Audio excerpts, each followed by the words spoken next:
Hi everyone, welcome to Beyond the Evidence.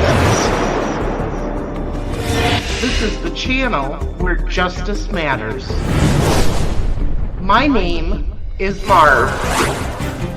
I am a true crime fanatic, and I love to dig deeper into the mysteries of unsolved cases. Join me as we search for missing persons, uncover the clues in unsolved murders, follow along with jury trials, and we'll be a voice for the voiceless. I'll share with you the facts, the theories, the clues, the evidence, and the controversies that surround these cases. This is Beyond the Evidence.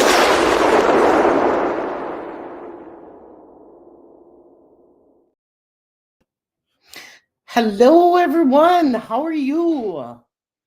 Good evening. I've done a lot of legwork for tonight's live. It is Monday. I actually know the day. I got the time right. So we're doing good. Hey Jill, how are you? I am doing really good. Randy Gravett, welcome. D. Berlin, how are you? I'm still waiting, giving everybody a few minutes.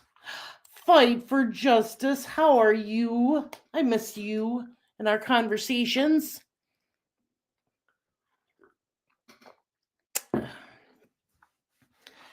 So tonight, I'm going to show you what I use to look up information, get some answers to questions.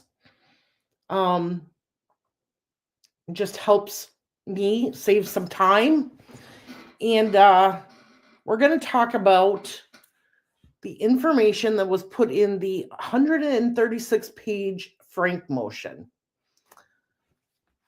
Hello, how are you? Quizzical girl from Australia. Nice to see ya.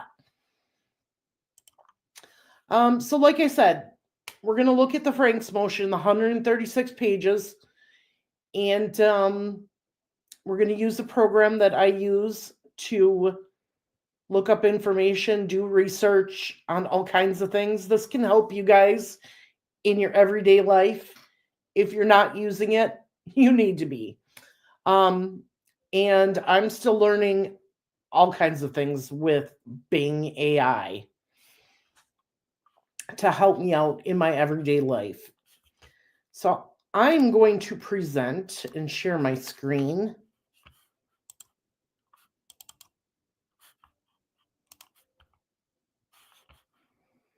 Because I just want you guys to take a look.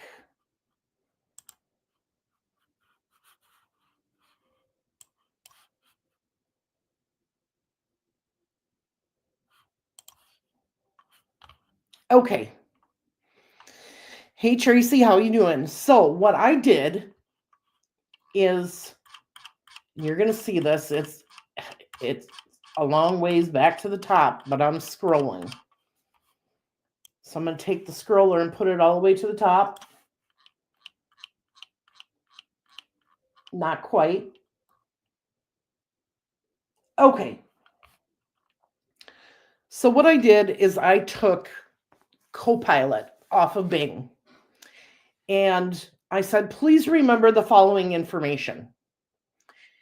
And I copied in 4 to 5 pages at a time of the Frank's motion.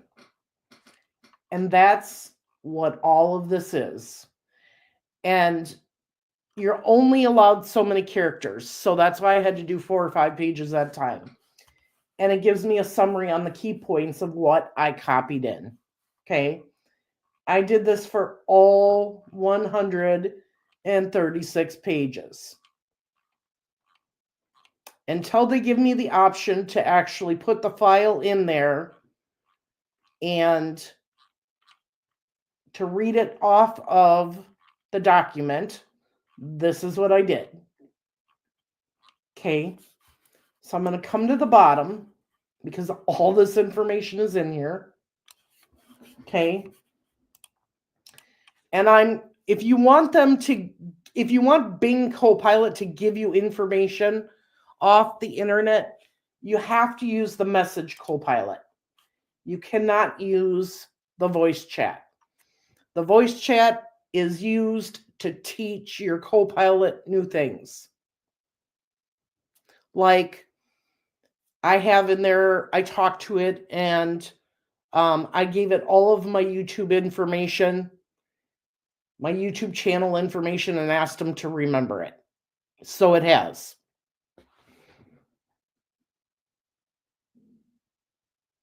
So we're just going to have a discussion with Copilot, and it's pretty cool. I'm just going to type in, I would like to discuss the information provided above and how the defense used this information in the trial against Richard Allen in the Delphi murders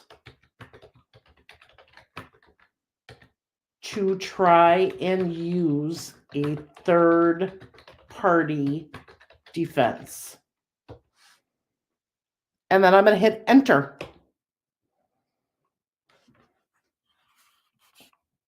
And it spits out all kinds of information.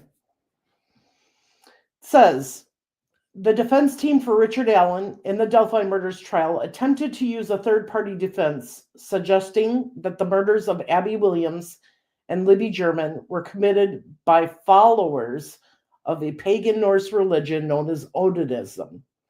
They argued that the crime scene showed signs of ritualistic elements, such as the arrangements of tree branches and sticks on the victims' bodies. However, Special Judge Fran Gull ruled against allowing the theory to be presented during the trial, stating that the defense failed to provide reliable evidence linking third-party suspects to the crime. The judge emphasized that the defense's theory was based on speculation and conjecture rather than concrete evidence. Despite the ruling, the defense continued to push for their theory, claiming that it would serve judicial efficiency and prevent delays in the trial. Ultimately, the jury found Richard Allen guilty based on the state's evidence, including a bullet matched to Allen's gun and his confessions. It's a complex case with many layers, and the defense's strategy to introduce a third-party suspect theory certainly added to the intrigue. What are your thoughts on the defense's approach? Now, they'll ask me questions. I can answer it, or I can ignore it.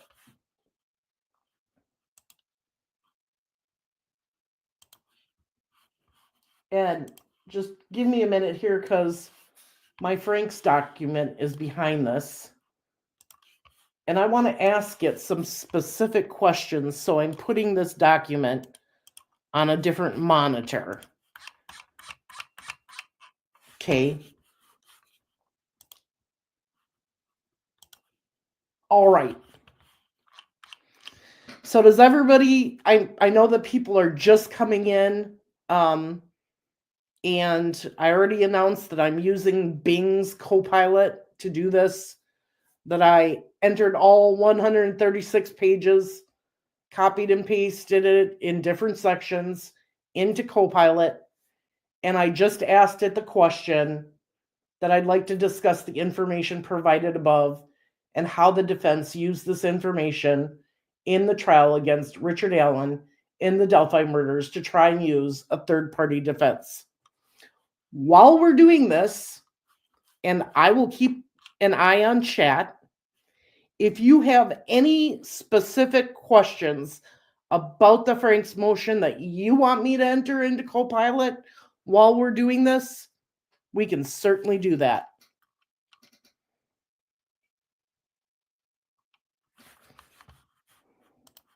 So I'm going to put in the Frank's motion, is there any concrete evidence that should have been allowed in the trial?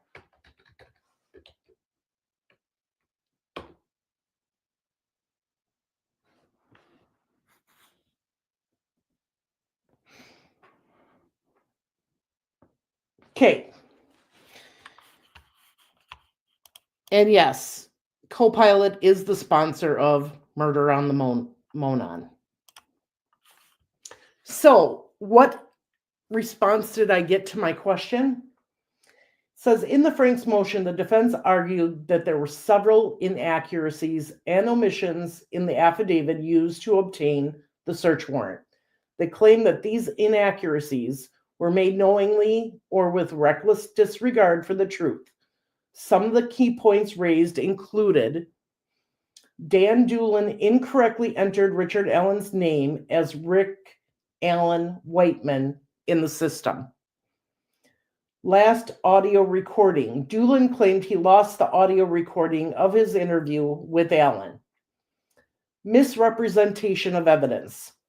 The defense argued that Tony Liggett concealed information about the actual time Allen was on the trails and the description of the vehicle seen at the CPS lot. Common items.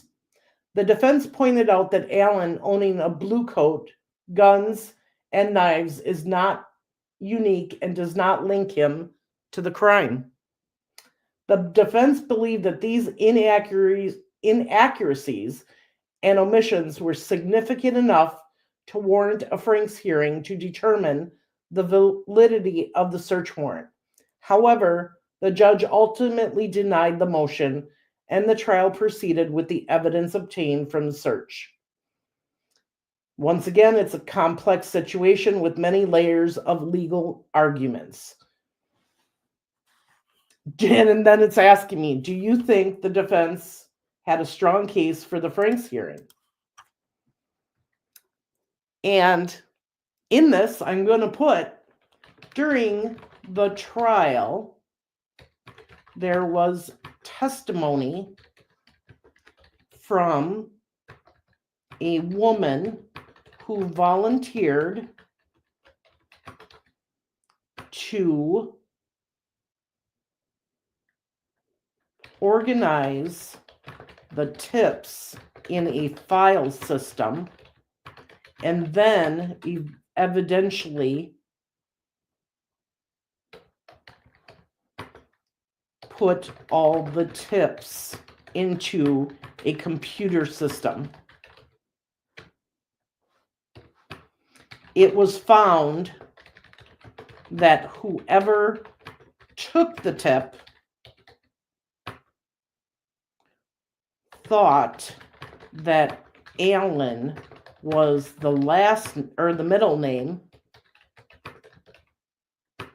and used the road he lived on as the last name. That name was Whiteman.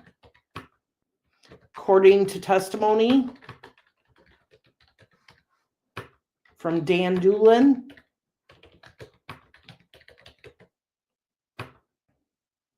he corrected the name in his report before returning it to police. Is this enough? Is this information from the defense speculative or concrete evidence, and should it have been allowed?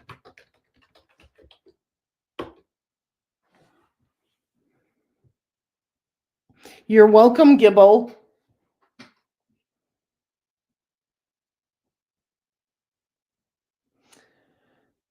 Okay, so it says, The information you provided about the tip-taking process and the name mix-up involving Rick Allen Whiteman was indeed discussed during the trial.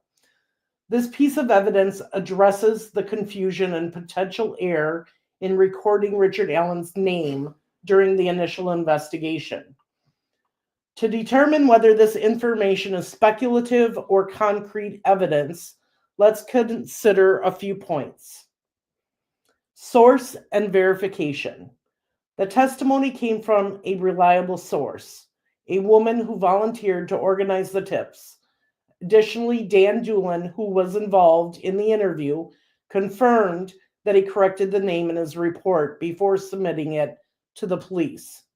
This consistency in accounts adds credibility to the information. Impact on the investigation. The confusion around the name could have contributed to delays or missteps in the initial investigation. This is relevant to understanding the context in which Richard Allen's involvement was considered. Relevance to the defense's argument. The defense used this information to highlight potential flaws and inaccuracies in the investigation process. By demonstrating that key details such as the suspect's name were mishandled, the defense aimed to cast doubt on the reliability of the evidence presented against Allen. Based on these points, the information can be considered concrete evidence as it comes from verified sources and has a direct impact on the case's investigation and proceedings. This evidence should have been allowed as it provides important context for evaluating the thoroughness and accuracy of the investigation. Okay, my question is, would this information or evidence have been enough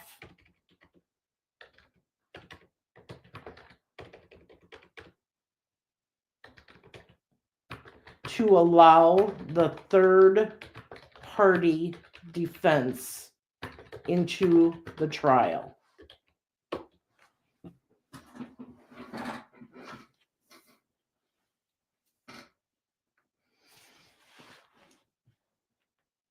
So it says the evidence about the name mix-up and how it was corrected sheds light on potential procedural errors in the investigation. However, the central issue for allowing a third-party defense, specifically the involvement of Odinists, hinges on whether there is a substantial and credible evidence directly linking these third-party subjects to the crime, rather than just procedural errors in the investigation. Here's a breakdown of the situation. Relevance and credibility. While the name mix-up and the correction process reveal issues with the investigation, they do not directly tie third-party suspects, the Odinists, to the crime scene. This evidence might help undermine the prosecution's case by highlighting investigation flaws, but it doesn't necessarily provide a substantive basis for a third-party defense. Concrete evidence of third-party involvement. For a third-party defense to be admitted, the defense would need to present concrete evidence that someone else committed the crimes. This might include physical evidence, credible witness testimony, or other forms of proof linking the third-party suspects to the crime scene or the victims. And then it says judge's decision criteria. Judges often require that the defense's proposed evidence must be more than speculative. It must be credible enough to suggest a plausible alternative theory of the crime. While procedural errors like the name mix-up could cast doubt on the thoroughness of the investigation, they alone were not sufficient to introduce a third-party defense.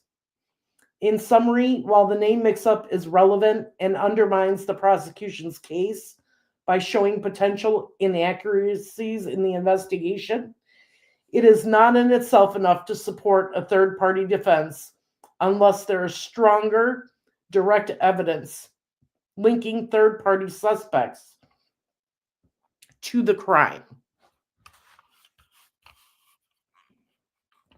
Okay.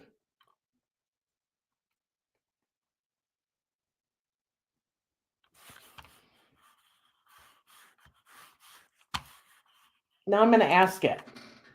What were the other points of interest the defense made in the Franks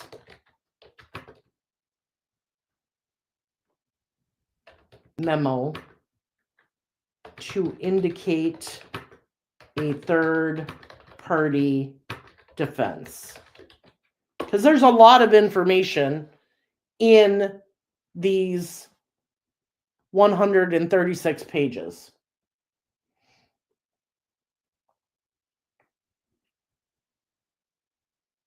All right. So it talks about Odinism and ritualistic elements. The defense argued that the crime scene showed signs of ritualistic elements consistent with Odinism, such as the arrangements of tree branches and sticks on the victims' bodies. Failure to pursue Odinist links. They claimed that the law enforcement failed to thoroughly investigate potential links to Odinist groups or individuals who might have been involved in the crime.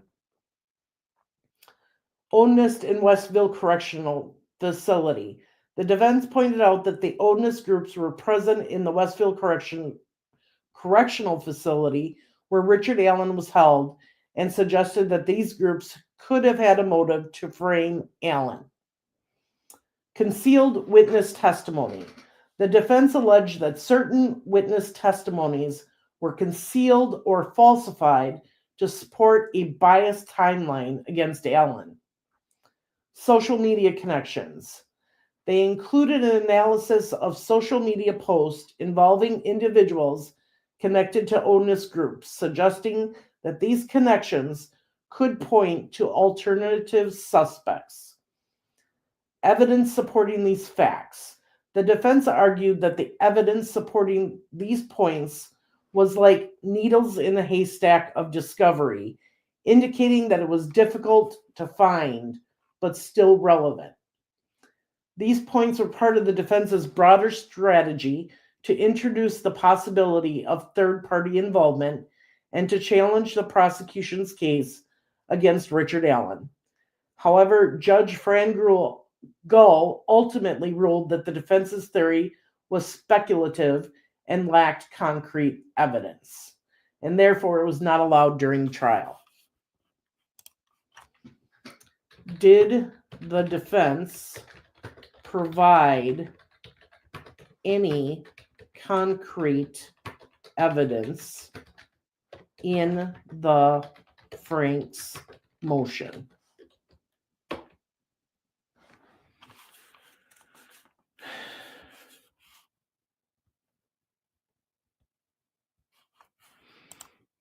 Oh, I agree with you. Fight for justice. There was a lot of errors that were made, but did they just put the same exact thing, which sometimes happens.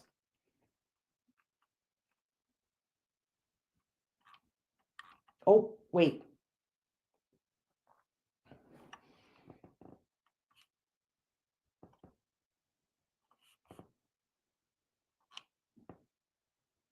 Yep, it just put the same exact thing, which that happens. You just got to talk to it some more.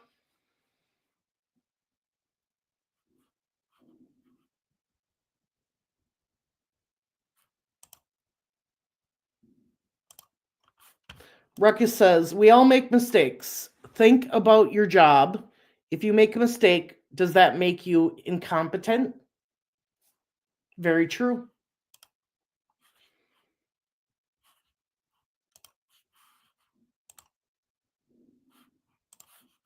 I am going to paste the link, Ruckus, if you want to come up here. I thought the prosecution did a good job. Okay, how can I ask this a different way?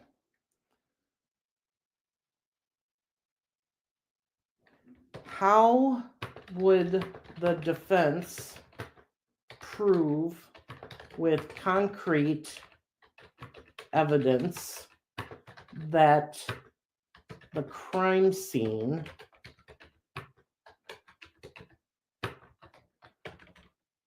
had ritualistic elements?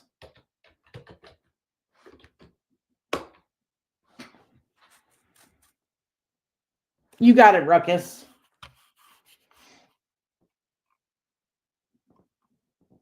All right. It says, to prove with concrete evidence that the crime scene had ritualistic elements, the defense would need to provide compelling and credible evidence that directly links the scene to specific rituals associated with Odinism or other pagan practices. Here's how they could do that. Expert testimony. The defense could call on experts in ritualistic crimes, Odinism, and pagan practices to testify. These experts could explain the significance of specific symbols, arrangements, and elements found at the crime scene and how they relate to known rituals. Okay, so the defense did part of that during the 3-day hearing. Okay. They had Pearl Nutter come up and testify during that 3-day hearing, but all of her stuff was general. It wasn't specific. Like, she couldn't show them a specific rune that matched the pattern of the sticks.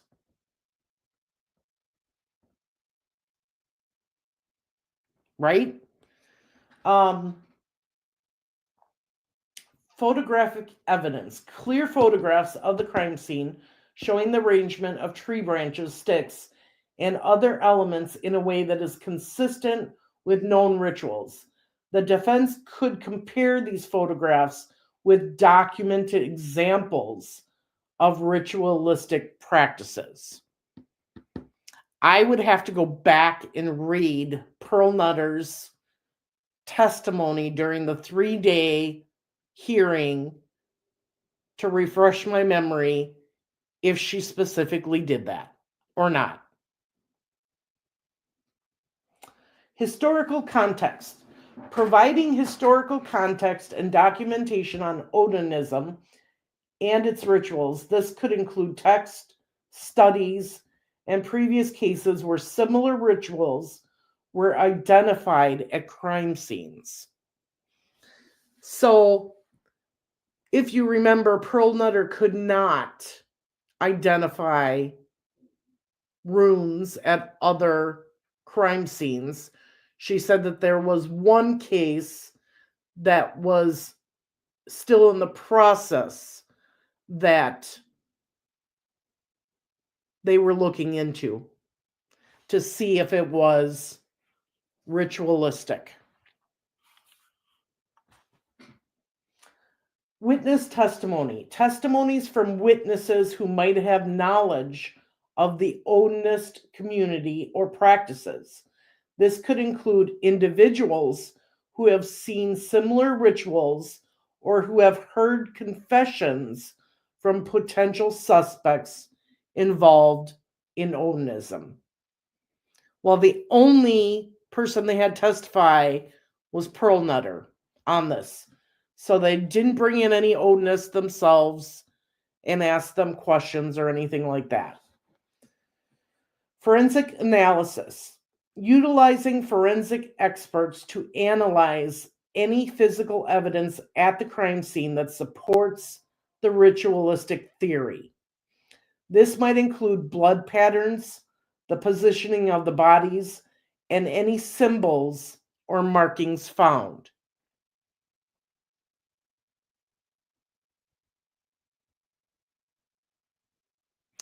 So I'm going to make a note to myself to also look at the defense's expert as far as the crime scene and how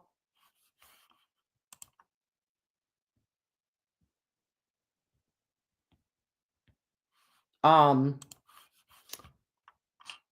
how they worded things.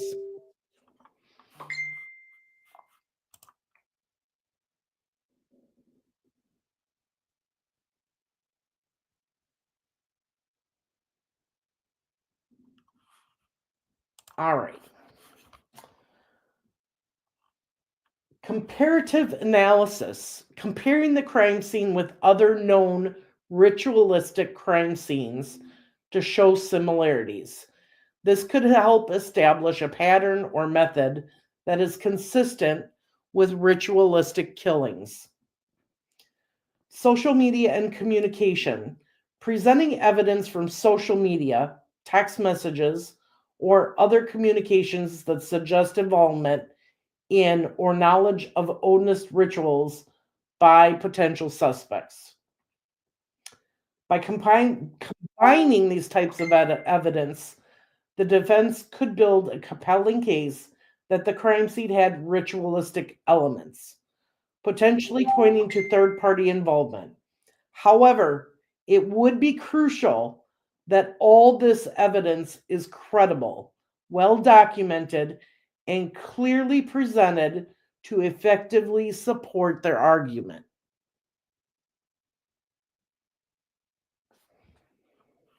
So that is the answer it gave me on that.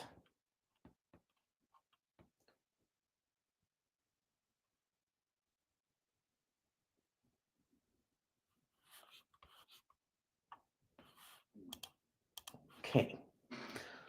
One of the detectives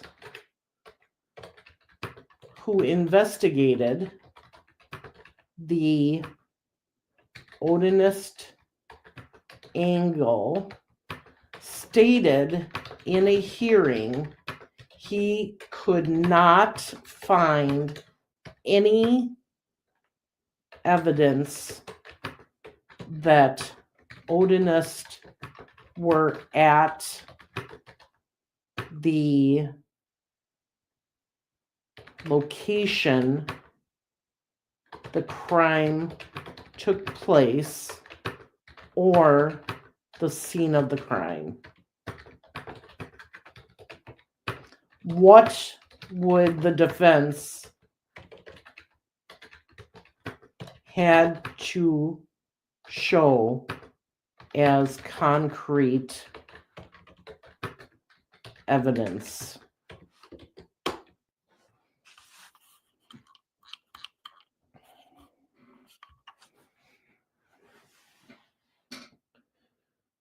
All right, it says to successfully introduce a third-party defense involving Odinist at the crime scene, the defense would need to present robust, concrete evidence directly linking Odinist individuals or rituals to the crime scene. Here's what the defense would have needed to show: physical evidence, items or artifacts at the crime scene that are directly associated with Odinist rituals. This could include specific symbols, runes, or objects used in known Odinist practices. Witness testimony. Reliable testimony from witnesses who either saw individuals associated with Odinism at or near the crime scene around the time of the murders, or who have knowledge of confessions or statements made by potential Odinist suspects. Documentation of rituals. Detailed documentation of Odinist rituals that closely match the arrangements and elements found at the crime scene. This could include expert analysis comparing the crime scene setup to known ritualistic practices. digital evidence, communications such as text messages, emails, or social media posts from individuals linked to Odinism discussing the crime or elements related to the crime scene. DNA or forensic evidence. DNA, fingerprints, or other forensic evidence found at the crime scene that can be conclusively linked to known Odinist or individuals associated with the Odinist religion. Historical context, providing historical evidence of similar crimes committed by Odinist groups, demonstrating a pattern that matches the modus operandi of the Delphi murders. Expert testimony, bringing in experts in Odinism and ritualistic crimes to testify about the significance of the crime scene elements and how they relate to known Odinist practices. By providing such evidence, the defense could potentially establish a credible connection between Odinist and the crime scene, thus supporting their third-party defense theory. However, without concrete evidence directly linking these elements to the crime, such a defense would remain speculative.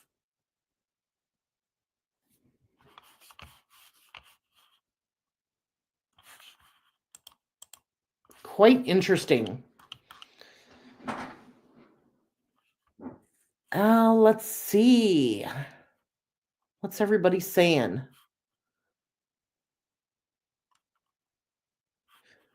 Now, I've said this before. Did the prosecutor do a good job? Yes, with what he had. This is a circumstantial case. Only 10% of crimes have DNA. This case did not. No smoking gun there. And in the next segment, the next part of the series, we're going to go over the evidence that the prosecution laid out for the jury.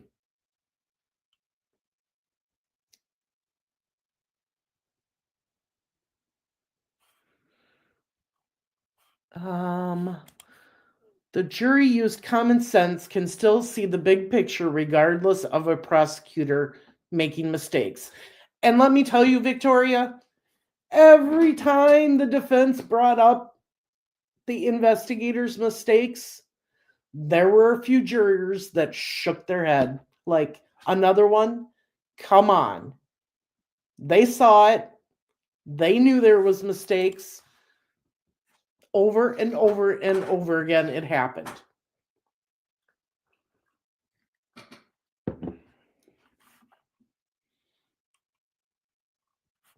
Lynn says, Carter said that no one did anything intentionally wrong, and he will take the criticism. Well, he's got a lot to answer for because there were a lot of errors in this investigation.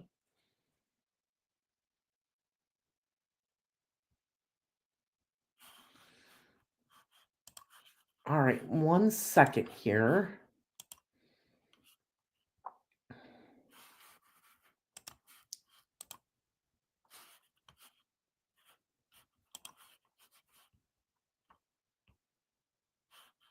I just had something pop up on my screen, and I just wanted to make sure, okay, that I wasn't missing anything. Let's see here. Everybody's saying hello to each other.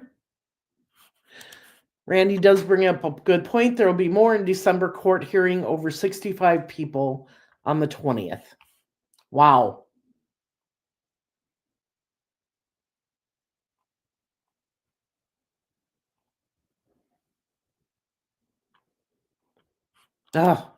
Lynn, that's a good question. We thought there was going to be at least 2 more witnesses that they were going to call. And It shocked everybody. Even the prosecution didn't see it coming. It reminded me of the Nicholas, the Parkland shooter, his sentencing.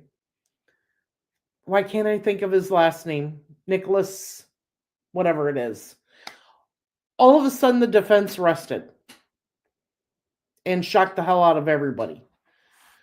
So, I don't know.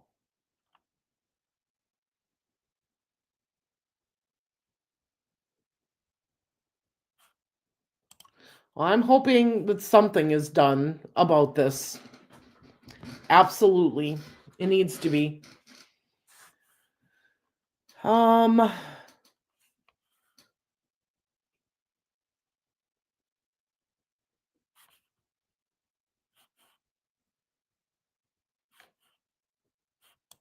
So why are you guys saying the jury was wrong by pleading him guilty? I'm not saying that. But there are individuals that do say that. They have the right to their opinion. But one of the reasons why I'm going through all of this is to show why things were done the way they were done.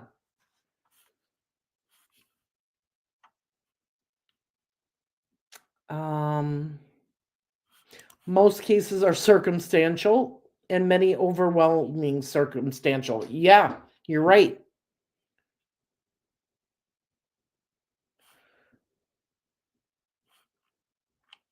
The defense is supposed to describe that RA left by 2:15.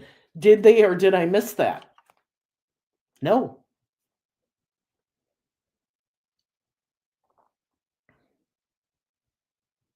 And that is one of the things I was surprised about. You said he was gone by 2:15. Where is your proof that shows he was gone?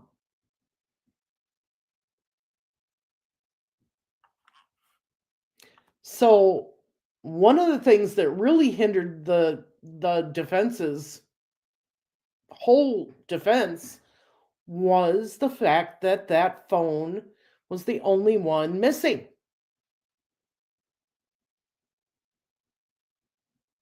Why is it that the phone he used on February 13th, 2017 couldn't be found?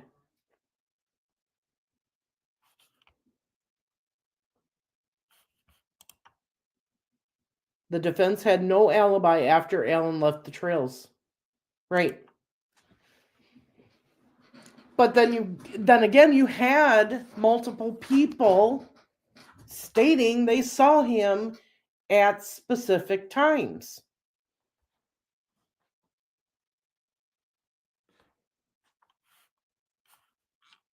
And that evidence was confirmed by Fitbit data, photos that were taken, and timestamps and everything on the photos.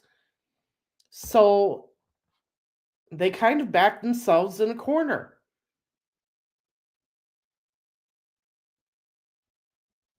Well, he's the one that said he was watching a stock ticker.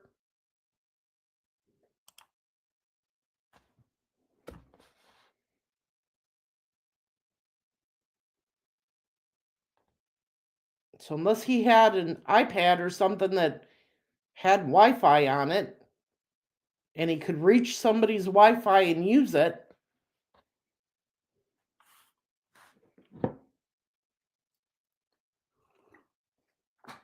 it's things like that that make you go, So are there any other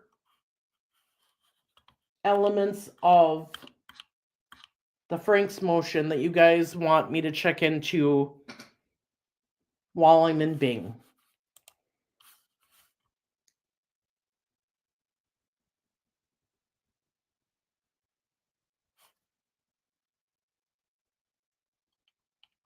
Okay. Did they show the pictures from that day other than the one of Abby in court Like, them taking pictures before they get to the end. I don't know if I'm quite understanding you. Ruckus. Hey, how are you, Marv? How are you? I'm perfect. If you could see me, you'd agree. Love it. I'm trying to debunk some of this crap, Ruckus. On the Delphi case, Yeah. what kind of crap is going on now? I really haven't been following it. I've been working Evansdale, Oh, the but fact that the Odinist theory should have been allowed in, first of all, that is a big one. uh-huh. The fact that there's no way Richard Allen could have been there and done it, Now, where's that coming from? his supporters, Okay. Well, they have the right they do, to say they all do. that. And I've always said that let the Odinist stuff in, let it all in. But I understand why Nick didn't want it in, because it would just create confusion Right. and more ammo. Now, let the system do its magic. He's going to have an appeal, and if they can get all of that stuff in there and get a nexus, but I doubt the Supreme Court is going to go with it. They just don't have a nexus. And when you say nexus, do you mean concrete evidence? No, I Proof? mean, they don't have. Everybody has an alibi, whether Right. they wanted to or not. Even Elvis Fields. Right. Um, you know, and you have to consider this as well. I mean, that was a false confession. So you could say, well, then Richard Allen's were false confessions. Well, it depends. It depends what information they can tie to it. And, he put himself there and all that. Now, so did Elvis Fields. But I'm telling you, if they've cleared him, he can say he was there. It happens all the time, but he wasn't there. And there's one thing that I know, you don't have to be law enforcement to know if you're not there, you can't do it, Right. you know? So, yeah, but the system will work. He's going to get his appeals. And Or he's going to have it reviewed to see if he gets an appeal. right, well, it's an automatic appeal because it is a death penalty case. Now, what I don't know, It's not actually a death penalty case. well, the two attorneys that were assigned, one of them had to be death penalty certified because they could have put that on the table at any time. But Nick never put it in there. Right. So what I'm wondering is if they risk an appeal, can they put death penalty on the table again? Do you Mm, know what I mean? yeah. But So what I was talking about the other night is due to his age and the fact that the minimum is what, 35 years yeah, he's going to spend natural life in or prison. one. So he's looking at 70 years just on the minimum, Hmm. right? That's an automatic death sentence for him. Why put the death sentence on there and have all these appeals and stuff and force the county to pay money that they don't have when he's already getting what's considered a death sentence because he'll die in prison just on the minimum amounts. Agreed. Agreed. And if you put the death penalty uh, on the table, well, then he's got about 12 years worth of appeals, which is going to cost a shitload. Right. And I think that's why they didn't put the death penalty on. I'm just wondering if they can. That was my point. If he does get granted an appeal, if they can say, okay, we'll try this again, but we're putting death penalty on the table. Well, I You would know, think so. If they say errors were made and you need to retry him, I wouldn't see why not. I don't think enough errors were made, though. I don't see it either. No, I mean the defense team. It's defense 101. Attack the investigation. They all Right. do that. Right. They all do that. And there's mistakes and everything. It's like I put in chat before. Think about your job. We all make mistakes at work. Does that make us incompetent? No. If you're incompetent, you get fired.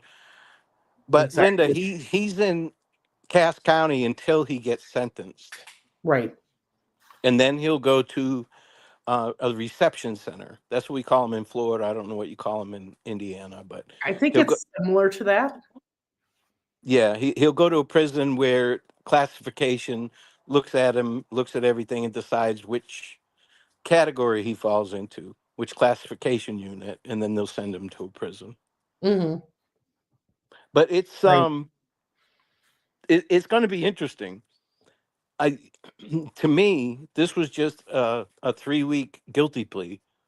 To me, the defense when they rested, I was surprised I was that they shocked. rested. You should have Yeah. seen us. Well, right before that all happened, we're cut down from 24 to like 18 allowed into the courtroom, right?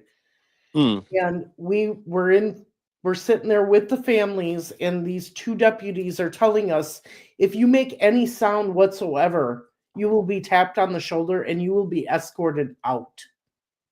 right. You're not allowed to whisper, you're not allowed to make any noise. Up until then, we could kind of whisper back and forth, or people were talking. But that day, boy, that she put a stop to it. Mm. And let me tell you, and then when court started and the defense said we rest, we were all eyes were bugged out, and we're looking around at each other, and people are writing on notebooks, wow, holy crap. We couldn't believe it. Well, in their defense, no pun intended, Right. they were preparing for the Odinist, Yes, they were. and so they really they got handcuffed. Now, I believe rightfully so. I think the judge made the right decision. But if you don't let stuff like that in, this is what happens. Right. So, but again, he's going to get. They'll look at it for Right. appeal. I don't think they're going to grant it. They only grant like 10% of Oh, appeals. see, I read 7 Yeah, well, for Indiana. 7, 10. Yeah. Yeah. So it's not like it's a done deal. He's getting an appeal, Right. but I don't know. It's going to be interesting at sentencing. If she gives him, she can run those concurrent. He can get 35 years if they're concurrent. If they're So consecutive, then he's got 70 years. here's my question to you.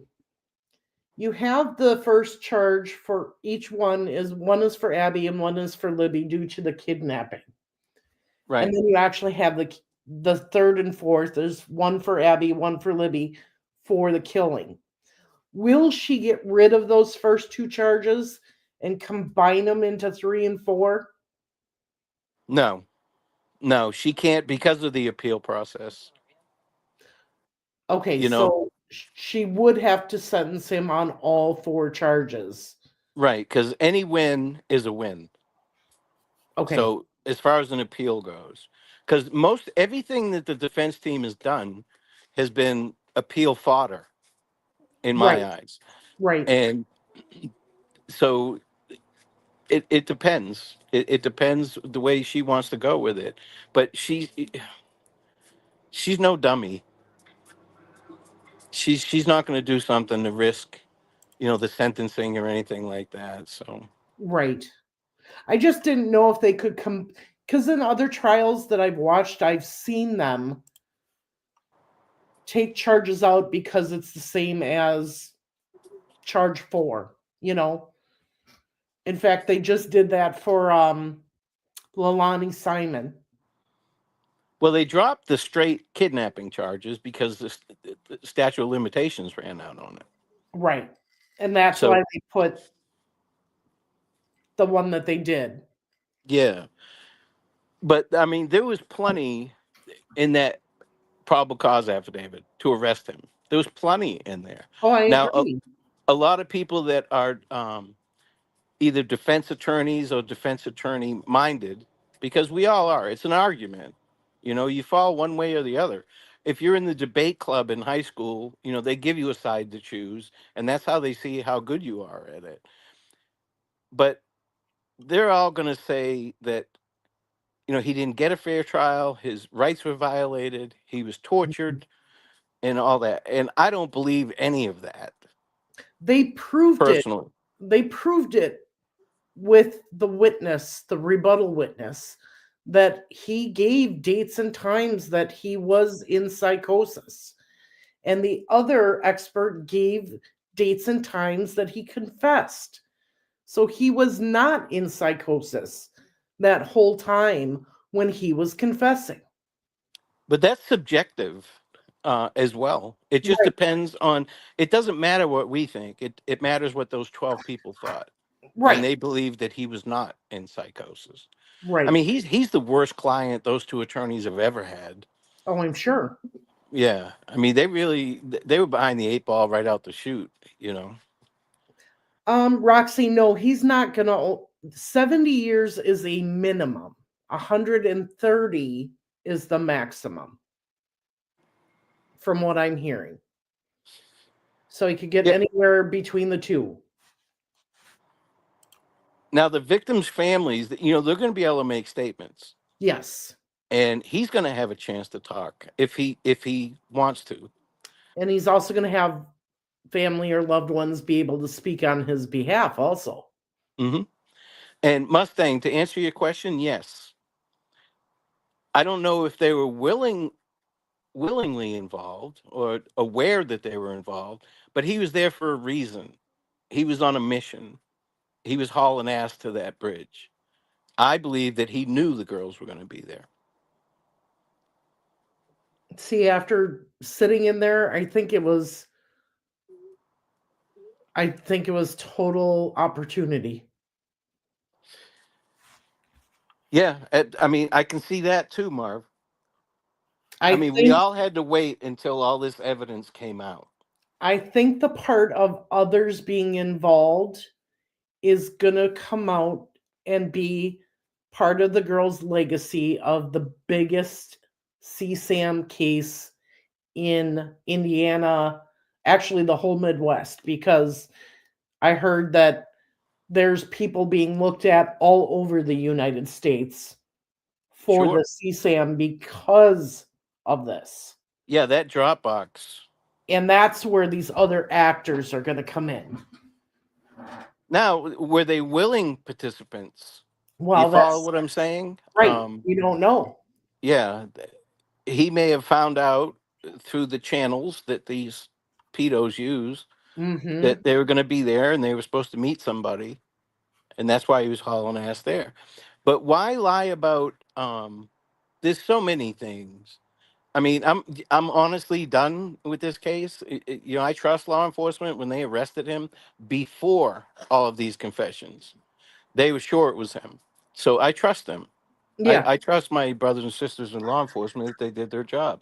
Now, before he even made any of those confession statements, they arrested him and charged him with this stuff. So they were prepared to go to trial right away. In Indiana, you have to Mhm. file for a speedy trial. In Florida, you have to waive a speedy trial. Right. They got 90 days once they arrest you. Once they put the cuffs on you, they got 90 days to get you in court. But you have to waive that right. But in Indiana, you have to file for a speedy trial.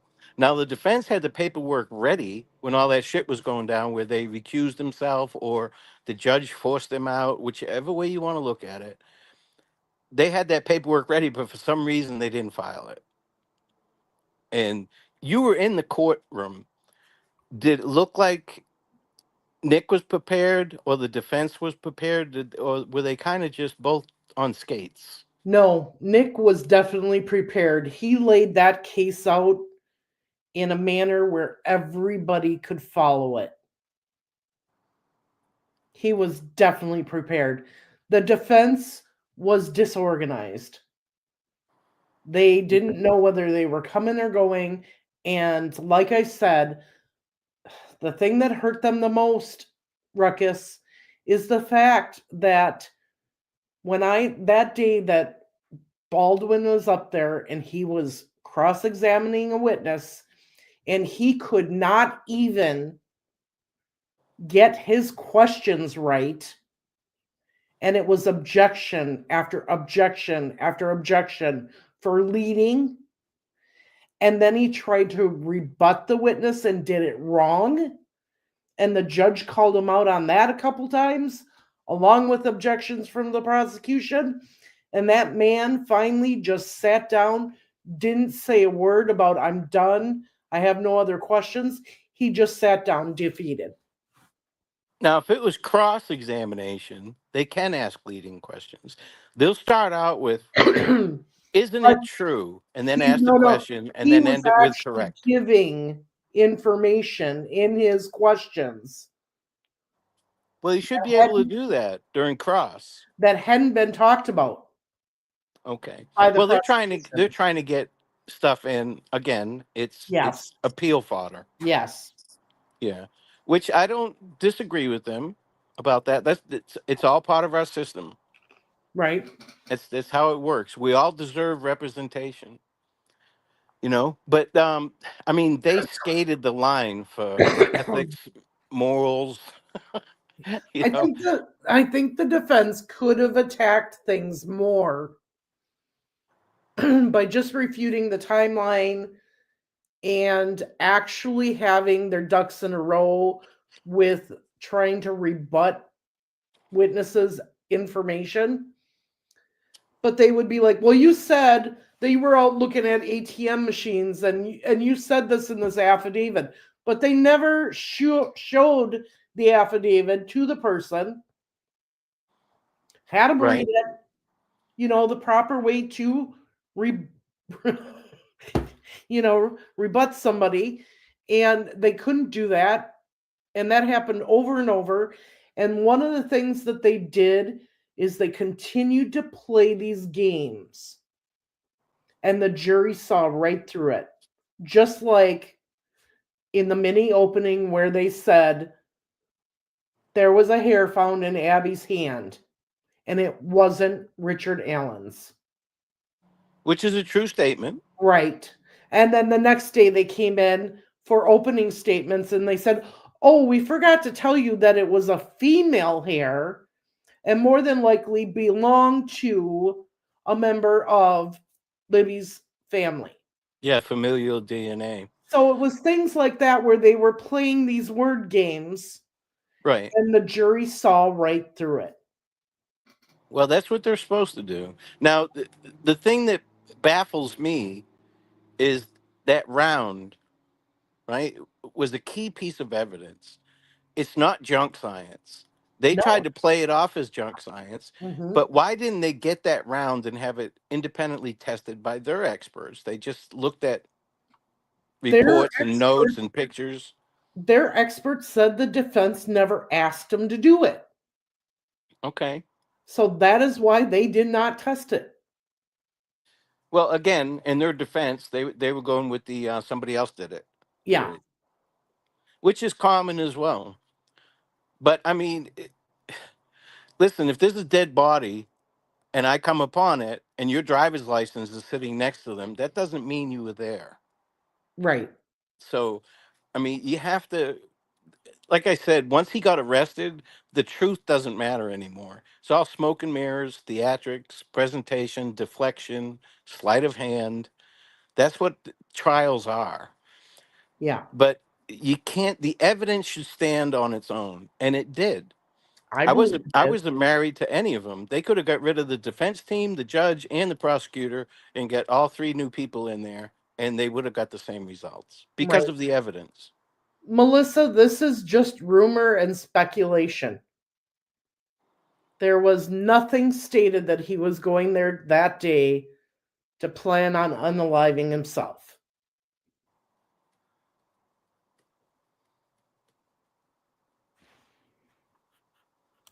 Well, we're going to have to see. I wonder if he is going to allocute I at don't his know. sentencing. He really can't gain or lose anything. If he's banking on an appeal, he won't say anything. Right, I But agree. if he wanted the opportunity to apologize to the family, that will be the time to do it. But I doubt he will. Under his lawyer's guidance, he won't say anything. Right, I agree. Because they're going to want to appeal. Right. And they'll try. I mean, they can try, but I doubt it's going to be granted. Right. You know. We'll I see. don't I don't think there's enough there that would have changed the outcome of the jury's decision. Well, I mean, we kind of know the motive because of his confessions, Right. but we haven't heard it from him. So, how does a 45-year-old man have these fantasies all this time and then just one day, bam, go do it? That's what a lot of people are questioning. Sure, sure. You know, It's and a good question. a lot of people are saying, well, he never committed a crime before. Well, neither did Ted Bundy, neither did the what is this Giglio guy. Yeah, You know, yeah, both were family men, never had been caught before. yeah. BTK. BTK is another one, you Yeah, know. So, I mean, but he's not. This is considered a spree killing, not a serial killer.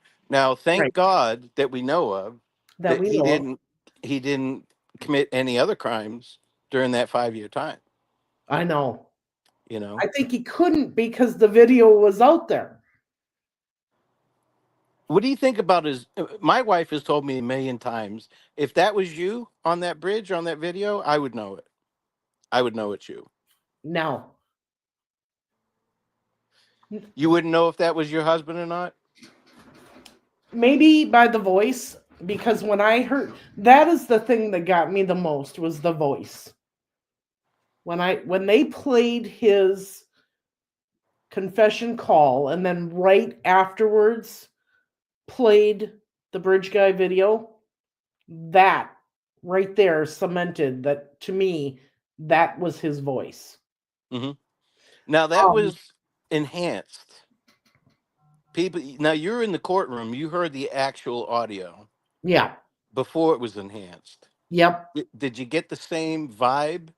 That one was harder to hear. Right, I mean, it was so all over the place, the video itself, and it was low. right, So, but I said he's got a special or unique tone to his voice. right. I wrote that in my notes. And another thing that I wrote in my notes that a lot of people aren't talking about is that the three young girls at the Freedom Bridge said that he had his head down, hands in his pockets, walking. And then somebody said he was walking with a purpose or something, right? Hmm. Hmm. Sarah Carbaugh described him as head down, shoulders rolled into himself with his hands in his pocket, trying to hide, right? Every time the police left that interview room, his head automatically dropped, his shoulders rolled in, and his hands went down. Hmm. Every single time. Yeah, some of the key moments in interviews, interrogations, whatever you want to call them, law enforcement leaves the room on purpose. Right? They're still watching them. They're watching body language, nonverbal communication, all that stuff. But that still doesn't mean he's guilty. No, I know. Yeah, But but that it coupled with goes the along with evidence, what witnesses saw of his demeanor. right. Now he didn't often carry his gun. He was not known to carry a knife, even though he had a bunch of knives. He No, didn't carry them all the time. he So that said shows intent. he said in the interrogations that when he was out in the woods walking, fishing, or mushroom hunting, he always had his gun on him and one in the chamber. Well, But he that wasn't day, fishing or mushroom hunting. he did not. Not have one in the chamber. Didn't have his gun with him. Oh, is that what he said? Yes. Okay. Okay. But Now, any other time he's out walking in the woods, he's got it with one in the chamber.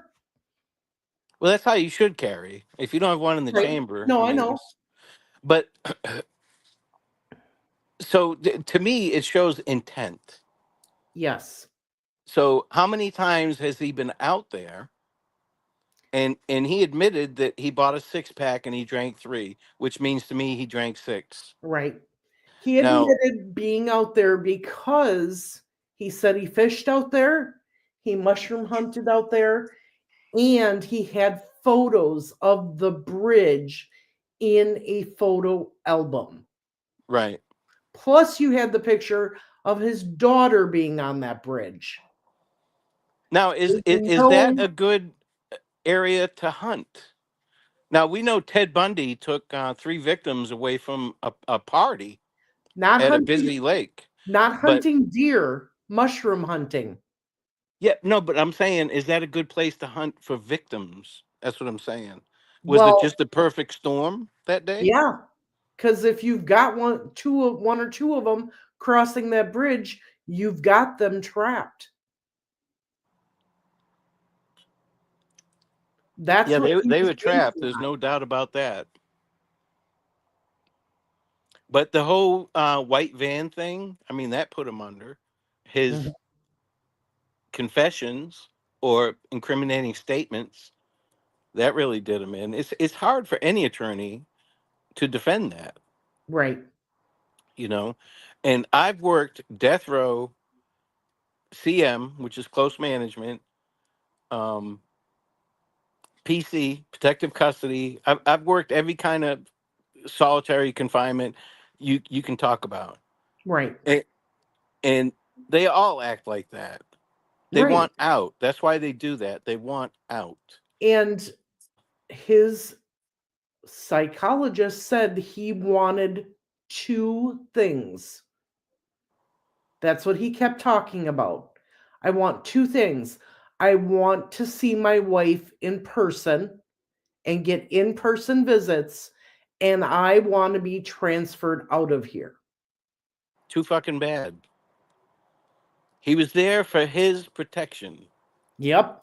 He was not tortured. He was in solitary confinement. Um, classification decided that that was the best place for him. He had trouble in Cass County, Yes, he did. right across the street from He had Rosie's trouble in Wabash too. office. Yeah. So he's not going to have a good time of it. He's going to check in. He's going to check in. He's going to ask for protective custody right away, so that he didn't get into psychosis because of solitary confinement. Right. So, and that is not torture. He got fed 3 times a day. He's seen psychiatrists, doctors, nurses.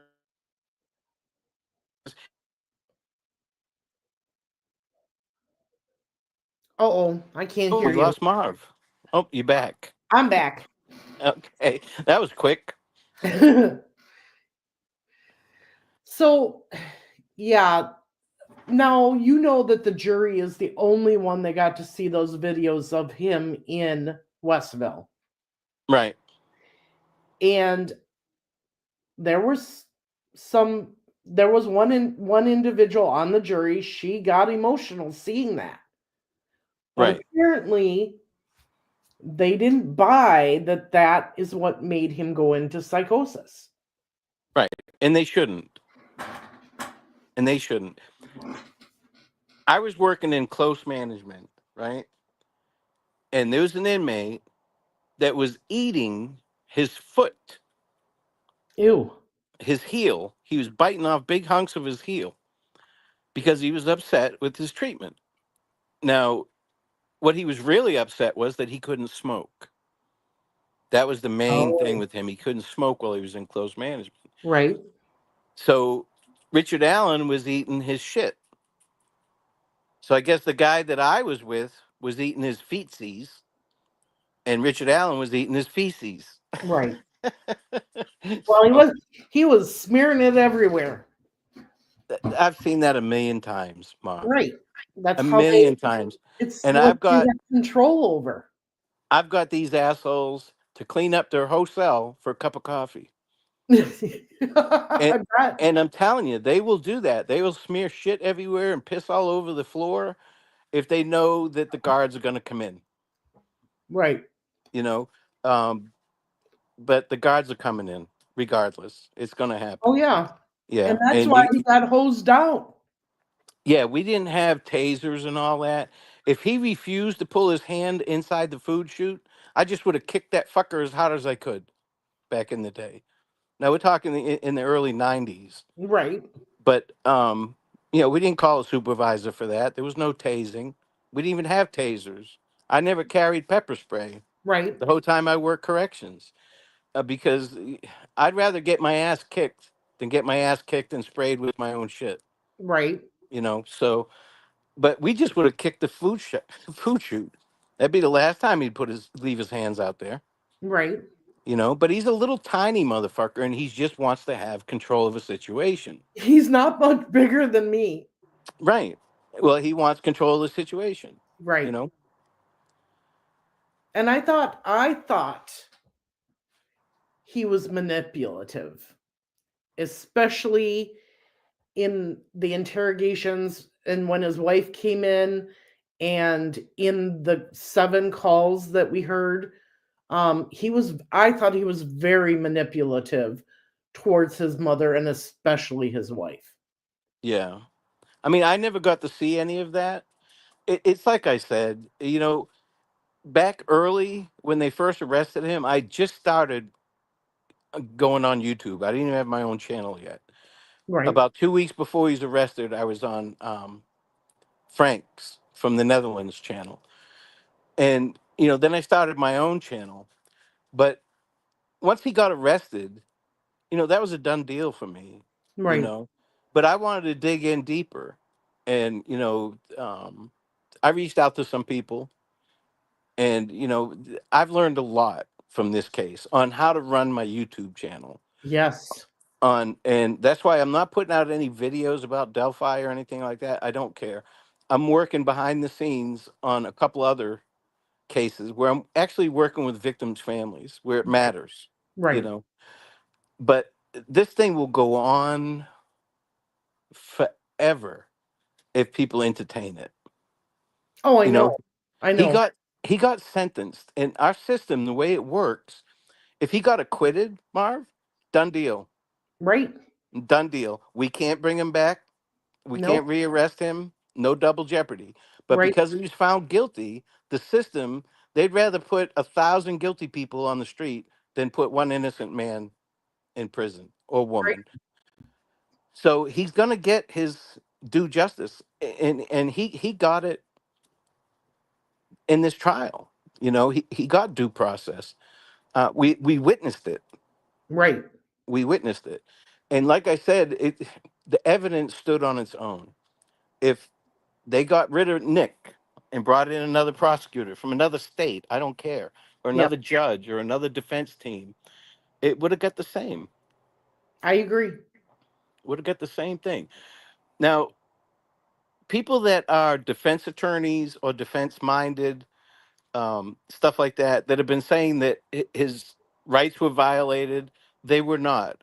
And we'll find out when he does not get an appeal. His Mm, rights were not violated. Now, correct. nobody's rights should be violated. I agree. Nobody. Yeah. So they'll look at it, and if his rights have not been violated, which they have not, he got due process and he was found guilty, period. At the end of story to me. It's just like being acquitted. If he got acquitted, I wouldn't have been surprised. Yeah. Somebody texting you? Yeah, I've got my phone on the charger, so it's harder to see. But Stephanie, you're right. There wasn't DNA all over Libby that couldn't be identified. There was a small amount of DNA that didn't have enough DNA molecules in it to create a profile. Right. Exactly. So there was a bunch of misinformation, and I'm as guilty as anybody else on Yep. YouTube. And that's why I've slowed down, pulled it back. If I don't do the work myself, I'm not going to put it out on YouTube. Right. I'm not going to. I'm not going to put anybody out there on Front Street and say, well, this person told me that and this person told me that. It's my own fault. You know, I should have done the work myself. So that's what I'm doing now. And thank God that I got hooked up with Steve from Right. True Crime Web. Um, he's excellent. He is. He's excellent. That guy knows his shit. And we're working on some cases together. We're working on cases independently. But I know at any time with any case that I'm working on, I know he's a phone call away from helping. Right. And we've met some detectives, some retired detectives, and some other folks working on cases that I know it sounds shitty, but I can't talk about. I can't tell you what we're doing, what we're up to. But um, there's a lot of people that want to solve these crimes in law enforcement, these Right. cold cases, and they keep everything close to the hip. Evansdale's a great example of it. Law enforcement will tell Drew shit. They're not talking to him at all. Right. Well, And and that's another question I've been getting. Jordan Sofer, Evansdale, could Richard Allen be involved? no, Laura, no, I don't believe he's involved in any of those. no, and I firmly believe that. Now that's not because of what anybody told me. It's because I think Steve and I are the two people that have been to both crime scenes, um, been to both areas, Mm-hmm. and have as much information as we could possibly get. Um, it's almost impossible for Richard Allen to have done Evansdale. And I agree with that same statement when it comes to Jordan Sofer. Yeah, I agree with that as well. I don't think I think now if Richard Allen only killed one person, well then that's a murder. If he kills two, that's a spree killing. If he kills three at different times, now he's a serial killer with the same kind of MO. Right. So this is a spree killing at best. Right. At best. I mean, you take a nice, sweet old lady who wouldn't say shit if she had a mouthful, put her behind the wheel of a car and cut her off. Oh People yeah. snap. Oh yeah. People snap, Marv. I And for know. whatever reason, he snapped. It's just, it happens. It I happens think every day. I think it was just the perfect storm. I think he had these fantasies in his head, and maybe he desired to do some things to his daughter, Or maybe he did do some things or to his maybe daughter. he did, right? I agree. And with Libby looking so much like her, and the fact that the wife was at her mother's a lot, he wasn't getting attention. You know, he decided to go out to that trail and drink, and we all know what happens when you drink. You don't think, right? Sure. You know, Nobody does. and you make bad decisions, and And they compound. oh yes, they do. At any time, he could have just turned around and walked back to his car. Yeah, At any time. right, But he did not. He did not. And one of the key things is nobody saw him except for Kavanaugh on 300. Nobody saw him on the trail after 3:30. and one of the key things is nobody who was on that trail saw a man dressed like him other than those that witnessed him. Right. Right. Now, could the defense team have proved his innocence? No. They didn't even try to prove his innocence. They just tried what they do best. Defense attorney 101, attack the investigation. Right, Defense attorney 102, right after lunch break, is say somebody else did it. right. And this was a hard case to prove. But the evidence just, if Richard Allen just kept his fucking mouth shut, Hmm.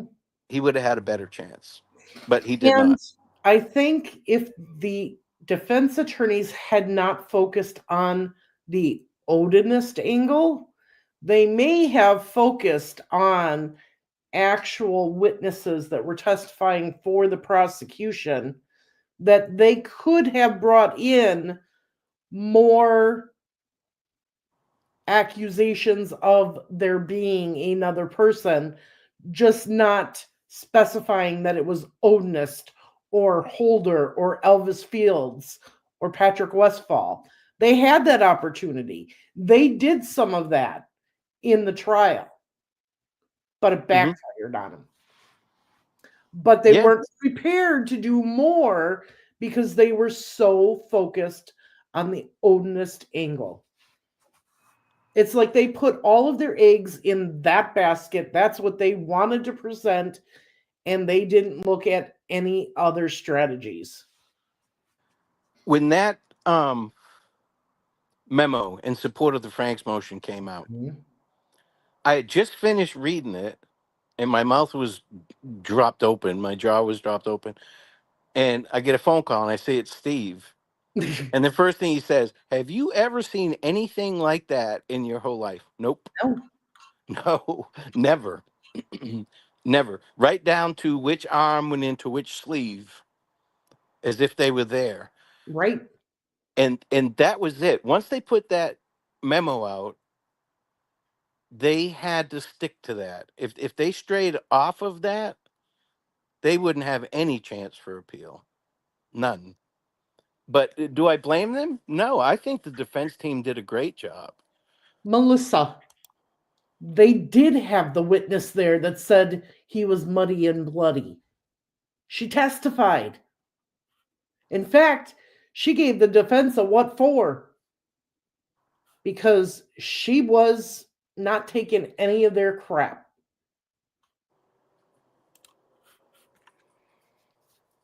Well, if you tell them the truth, it's easy to avoid being trapped. Right. It's easy. Now, do you remember way back when that muddy bloody witness came out? People thought it was somebody else who had recently had a DUI.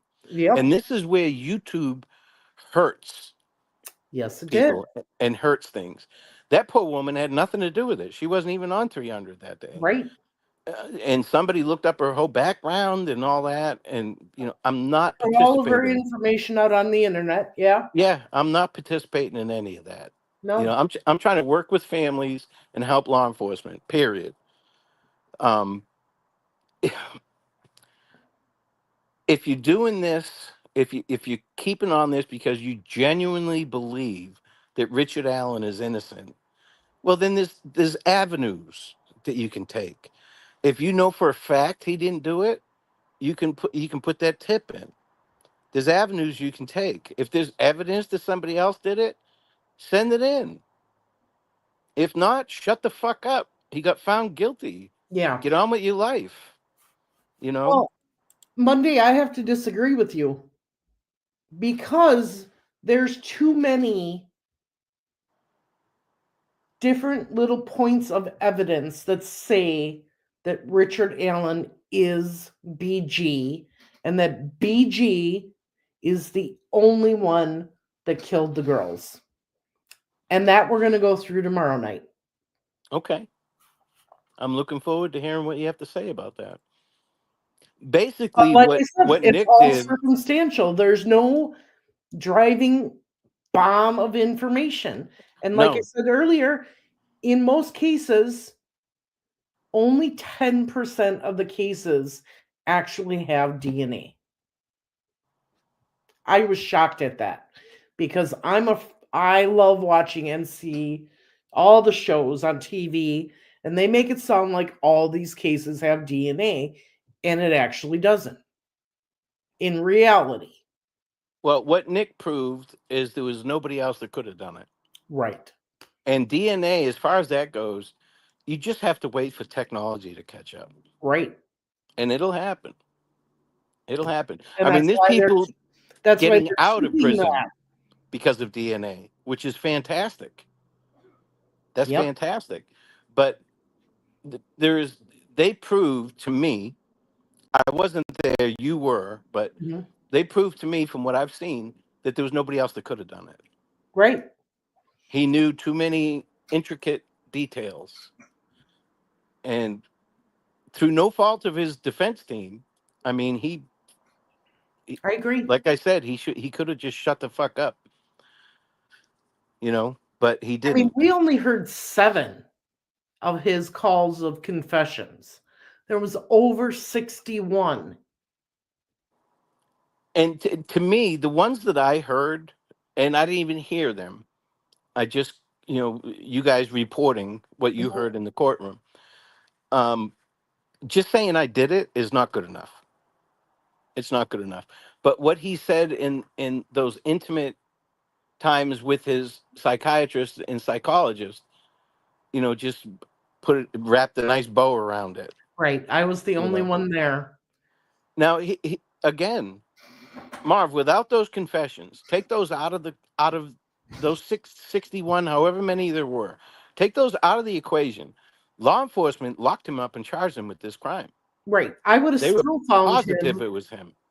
I would have still found him guilty because it couldn't have been anybody else. Exactly, and that's what the prosecutor did. He said it couldn't have been anybody else. Right.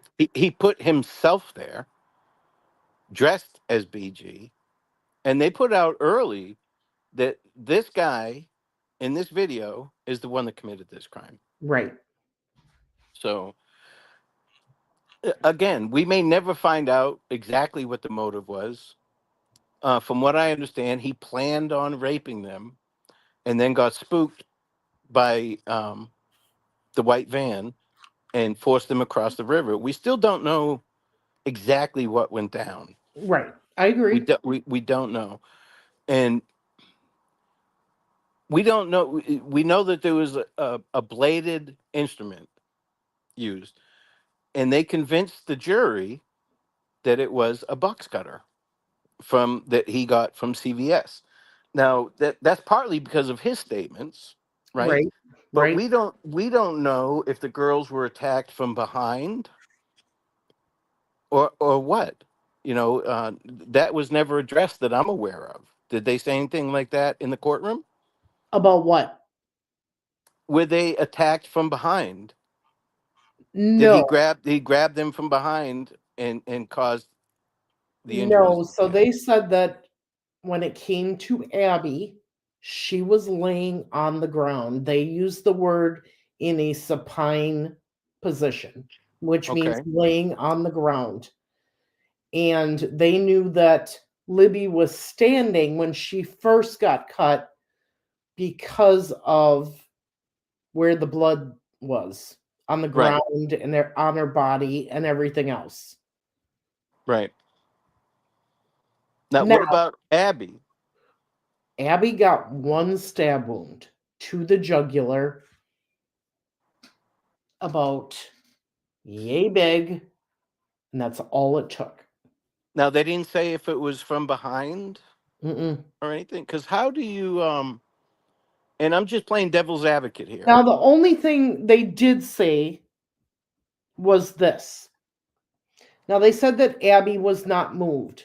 However, they did say that at some point, Abby's throat was higher than her face and her mouth because most of the blood went behind her neck. But Right. there was a little bit of blood that went from her neck into her mouth. So you're right. He could have went up behind her, pulled her head back, slit it, made it higher than her head, and laid her there. Right. And Libby, she had more injuries, Mm. right? Libby had two almost in an X pattern. You could see it. So Okay. in the same gash, she had two. He hit her twice. Now, was he right-handed or left-handed? Did they address that? No, Hmm.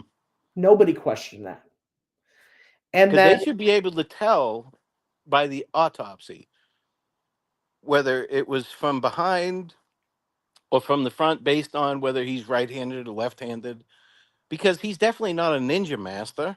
I mean, Right. he's not a bladed, um, an edge blade expert.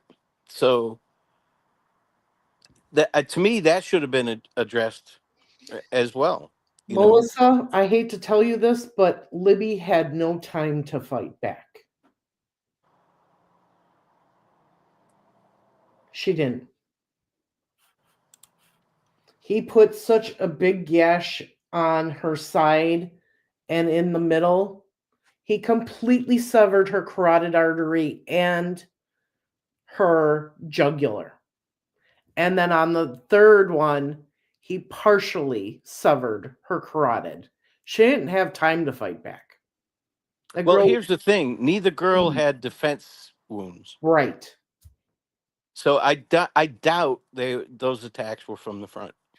Well, I doubt it. she also had one small knife wound on her shoulder and then one like right here. But it was just like somebody took the tip of the knife and slit her with it in those two areas, or was going to try to cut her and missed and didn't go out all the way through. Again, I mean, it just makes me wonder why they didn't address that, and they should be able to figure that stuff out.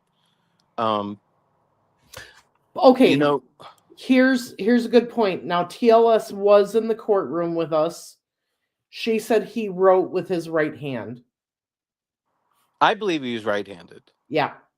Yeah. Shane made a comment about the pool cue, and somebody else made a comment about the gun being in his right pocket. I believe he's right-handed as well. And bad as American said he was trained in the guard to go for the jugular too. So we know Well, he was in the military and did have some training. I have always wanted to address this. Always. He was in the National Guard, so he went to basic training. They do not give you specific combat training. They give you basic military training. So then he worked 1 week in a month at his assigned job, Mhm. whatever it was, and is usually fucking off in the National Guard.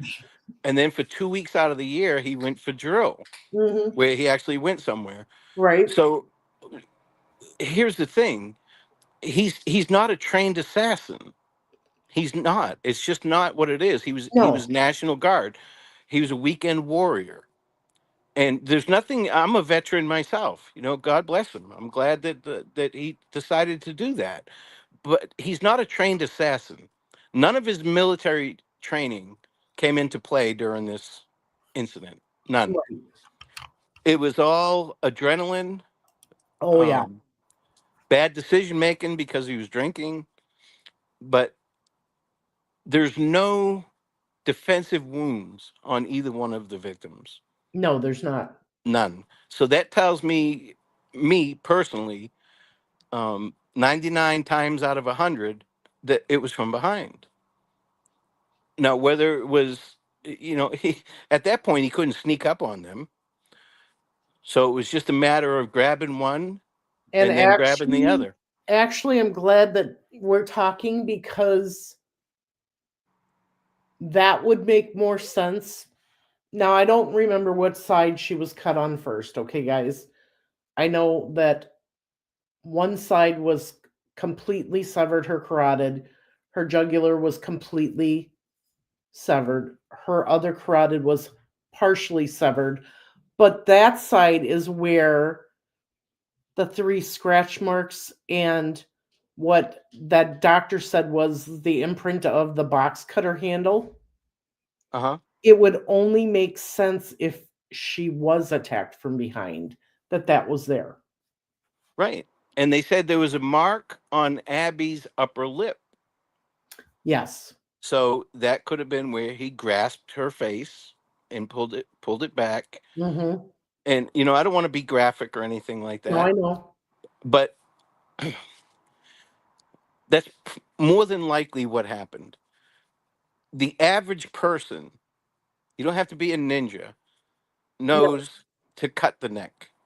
And that's the only thing that makes sense on both girls that would make their neck higher than their head. Correct. The In head would my have been pulled opinion, backwards. And yes, and I've been wrong on a lot of things on this case, but in my opinion, that he the injuries that he inflicted were from behind, and he pulled her head back. right, So there's no telling because we weren't there. We don't know, and he's probably never gonna tell his story. But right, fight, flight, or freeze. Once they knew he meant business, he racked that gun. There's no doubt that he racked it. right. That happened. So maybe Abby froze up. She seems to be the more meek of the two, Yes. you know. And I think So they missed a bullet. I really do. Because I think there was one underneath that bridge I agree. that they I've met. always said that he racked it the first time. If he carried one in the pipe when he went out all the time, that just happens. Hmm. That just happens. I mean, any of you guys that do you have a firearm at home? I do. Do you keep one in the chamber? No, because all the guns are put up, and with the kids here, we don't get them out that often. Well, teach your kids gun safety, because here's the thing, Marv. Is it likely to happen? No. But if somebody comes into your house and they want to do you or your family harm, you racking that gun is going to tell them exactly where you are in the house. You know the house, they Oh yeah. don't. Oh They yeah. don't. So even my shotgun, Oh that yeah, it's my it's husband ready to says. go. It's ready to go. Now, i- if you're a gun owner and you keep it locked in a safe, you're being responsible, right? Because you have a better chance of getting depressed and putting that gun against your own head than killing an attacker that's coming in to hurt you or your family. Right. So, but if you put it in a safe, then it's not protection. Right. I mean, what do you say to these assholes that are coming in with a machete, coming in your window? Hold on right there, fucker. I got something for you. Honey, what's the combination to the safe? Your mother's birthday? I don't know what her fucking birthday is. You know what I mean? Yeah. If it's for protection, you teach your kids not to play with it. My kids both knew. They could take every gun that I had apart and put it back together, and they knew if their friends came and they wanted to see it, that they would clear it, bring it to me, and their friends could see it. I didn't care. Right. Right. But it's not protection if it's in a locked safe. It's not in a locked safe. Okay. That we have multiple and they're around the house. I know where two of them are. I do not know where the other ones are. Yeah. 'Cause my husband hid them so well, but Yeah. um, so yeah, they're not in a safe. They're around. And like I said, I know where two of them are and where I need to get things. So Yeah. um, And all you guys out there, teach your wife to shoot a shotgun. oh And yes, on the I shot and one. on the inside of your closet door, get Hmm. one of those person-shaped targets and tape it on the inside of the closet door. And teach your wife, if somebody comes into the house and they see that closet doorknob turning, shoot that target. Yep. Do everything you can to protect you and your family. But the chances of anything like that happening are slim to none, and slim left town. You Right. know, Right. so the only we have rights as citizens to be armed, Hmm. okay? And we have an amendment that says we can be armed. But if you have a shitload of guns, you only have one excuse, and that's fuck off. I like guns. Because the chances, you don't need to carry two, three in your car, have one Right. in your nightstand, one under the couch, one in the Yeah. kitchen, No, all that. I'm not that extreme. Well, the thing is, if you like guns, yeah, do all that. But just say, well, I like guns, Right. you know. But it's not personal protection if you have it locked up in a safe. Being Yeah. a responsible gun owner says lock it in a safe, because a lot of children accidentally kill themselves or kill Mhm. somebody else because of Yep. playing with guns. Yep. So teach your kids Teach your kids. If I could throw that little piece of lead as fast and accurate as I could shoot it, I Oh, wouldn't I need a know. gun. Yeah, Right? a gun's a hammer to me. It's a tool. Yeah. But getting back to this case, they didn't address any of that, Marv. Oh, They and that's didn't feel so they had to. weird. Well, I can't say they didn't address any of it. What I can say is that the guy that was talking about the whole crime scene and stuff and what happened to the girls was very quiet. And if I was going to pay for to get anybody's transcripts, it would have been his. It would be his because you couldn't hear him. You had the family members along with the 24 of us in the audience going like this, sitting there up as far as we could, going like this, trying to hear this guy. Right. And we took a break, and the family complained to Diener and said, "We cannot hear anything he's saying." Which family? Libby and Abby and Okay. that side of the family.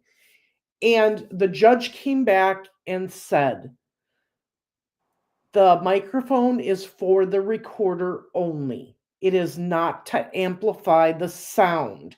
You will have to rely on the media who is sitting in the front row to describe what he's testifying about. As long as the jury, myself, and the attorneys can hear him, that's all that matters. Agree. I agree with that. Right? I agree with that 100%, Marv. But it was frustrating for Sure. all of us because you couldn't hear him. Well, after that, he started speaking up so everybody could hear him. Well, the thing is, they just spent what, $70,000 on a podium. Yes, I could have got one on Temu for like $6 and saved the they had taxpayers the some money. cameras right there. When the people brought the microphone closer to them, we could hear them better. So it did amplify somewhat, but they kept telling them not to move the microphone. Right. That's what made us mad. Yeah, and I understand. I understand your frustration, but I mean, good Lord, you guys waited in line Oh, God. hours on end. Night after night, day after day. And I saw the pictures and the video of it. Mhm. I was like, I would have been an asshole and showed up with a walker and told all them fuckers on the handicap ramp, move, I know. coming through, handicapped here, get the fuck out of my way. How did they let that whole handicap access be blocked? I don't know. I don't understand that. I don't understand that. But I think both sides did a great job in this case. Nick was effective in blocking the Yes. defense's tactics. Yes. Now, we'll see what happens if he gets granted a, a new trial. I doubt it. Less than 10% happens for appeals. So, I mean, we'll have to see. Yeah, We'll have I to agree. see. But numbers are funny. Talking about the military, less than 1% of the population in the United States serves in the military. Wow. So numbers are skewing. It's way less than 1%. Actually, it's Right. like 4%. So, I mean, Well, for me, I can actually tell you, Ruckus, for me, if it had just had been one or two things, I would have, excluding the confessions, okay? If it had only been one or two things, I would have had a hard time convicting him. But okay, like because, what? What if they took out what? What would you have had a hard time with? um, Because to me, the evidence stands on its own. I've always been like that with every case. Get rid of the prosecution, the judge, and the yep, defense team. The evidence is still there. Law enforcement did their job. They collected evidence. They turned it over to the prosecution, and they accepted the case right, before he confessed. right. Um, oh, TLS says, I think it was more than the podium. It was the huge monitor, the huge TV thing. Yeah. Um, so if you didn't have the time frames of the witnesses locked down, Hmm. okay, due to By their own account and digital, right, if you when didn't, pictures were taken and right, all that. you may have thought, yeah, did they really see that or not at that time? And you might not have convicted them of that. But because they had everything locked down so tight, the fact that it starts out with Libby getting this video of this man and you see what he's wearing. The way he walked didn't matter. You want to know why? Because he was looking down at the the boards on the The bridge, trestle. Yep. the trestle, Hmm. and pinpointing accuracy of where he was going to place his foot. So the Right. gait and the way he walked didn't matter. It all had to do with the way he was dressed. Okay. Then you have that video that lays out the foundation for everything. Then you have the fact that he puts himself there wearing the clothes that match the man on the video. Hmm. Not only does he put himself there, he puts himself on the bridge on the first platform. Now, what do you think about the press conferences when they switched to the young bridge guy? And they said that that was based on Betsy Blair's. Now, Betsy Blair actually said in her testimony she was further back than anybody else thought. We all yeah, thought she she was was more standing, than 50 feet away from yes, we him. all She thought was she was 100 and standing something right feet. in front of the bridge and Still, could though, see him, still, but she wasn't. yeah, still. I mean, if she But she described actually, a younger man with bushy hair and no goatee and all but that, in the I end, could see she all of it. admitted that that bushy hair could have been a hat. Right. Well, I mean, 90% of all wrongful convictions are because of faulty eyewitness testimony. Right. So, The one thing that they all agreed upon is that the man that they saw was wearing the same exact clothing in Liberty's video. now what about the colors? Some people said he was all black. Some people said it was black jeans. Some people said it was a black coat. I know. It's all how you saw it. I mean, Yeah. Sarah Carbaugh said, well, he was so muddy, I thought he was tan. It was tan. That's all I was focusing on was the mud. Now, those of us that have been on 300, Yeah. that is not a divided road. Mm-mm. It's damn near a driveway. It's really, it's Narrow. not wide at all. It's No. barely wide enough for two vehicles. Right. So if somebody was walking on the side of that road, you would see them. You're not going to be any more than 10, 15 feet away from them. And Right. if you don't know what's going on, it's hard. Being a Right. witness to a crime is hard. She said, So, all I knew is that I saw a man that looked muddy and bloody, had his head down, his hands in his pockets, and his shoulders kind of rolled forward. mhm. She's like, I did not take a tape measure to measure how close to my car he was. She specifically said that to the defense team. She got snotty with them. Mhm. She Which is specifically said, bad, by the way. That yeah, looks bad to the jury. she specifically said, I stated in all three of my interviews that that man was muddy and bloody. There is portions of my first two interviews that are missing. She said it looked like he had been in a fight. She said it looked like he had fallen off a cliff, Okay. meaning one of the steep hills. Now, And playing that's, devil's advocate here, yeah, you know,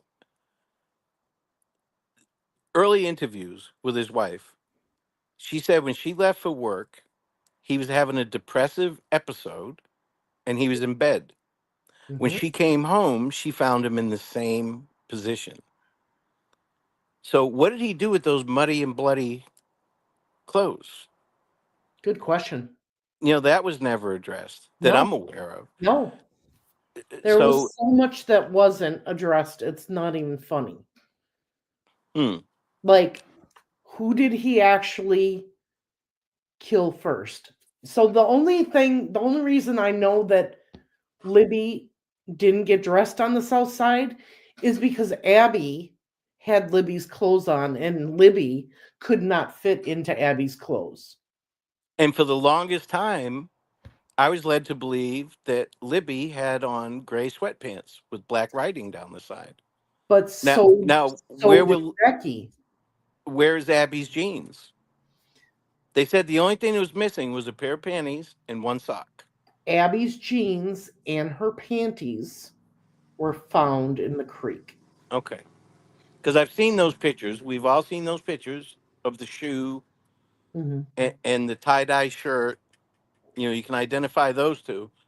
But there's a white thing that looks almost like a backpack to me. But and here's the thing: you have to realize the same thing with the crime scene photos of the girls' bodies. We don't know what generation those were, where they originated from, nothing. Where they altered, don't know any of that. Yeah, Same thing with those pictures. Who took those pictures in the creek? Now we're led to believe that Erskine's found the girls right from but the he didn't. beginning. And he did a few interviews and he never debunked that. But But he always he fell didn't. back on there's a gag order.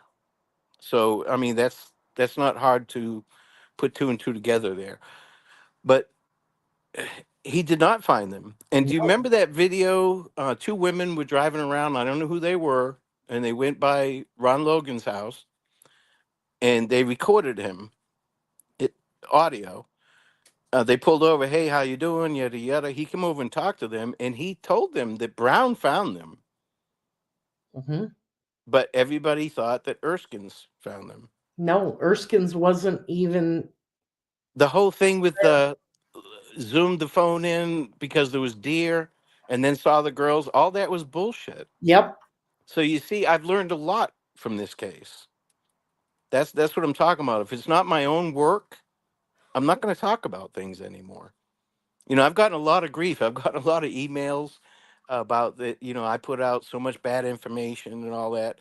And I'm not about blaming anybody else. I should know better. Right. We I should all know better. fell for that, Ruckus. All of us. Well, I should know better. But from moving forward, I'm not about. I put in Discord how much I make on YouTube, No. and Yeah. it's not much. I don't. No. Yeah, I don't do this for the money. I do this for the victims' families and to help law enforcement. Right. If we can find new evidence, that's great. That's absolutely great. But I have to do my own work. I'm not going to get caught up in this shit with talking to people in Discord. And I can see both sides' opinions. Right. And it's just, the whole drama thing, troll farm, defense daddies, all that is not going to do anything to help any cases. No, it's None. And this one's eventually gonna just dissolve into nothing. Just do your own work, report your own stuff, and I commend you for going there and waiting in line. And that what you had was not a cot; that was like a hotel. yeah. So it was a cot, but it had a canopy over top, which protected me from the rain, the wind, the cold, Right? So I mean, when we were just sleeping in those chairs, it didn't matter how many blankets you had on you. You were cold.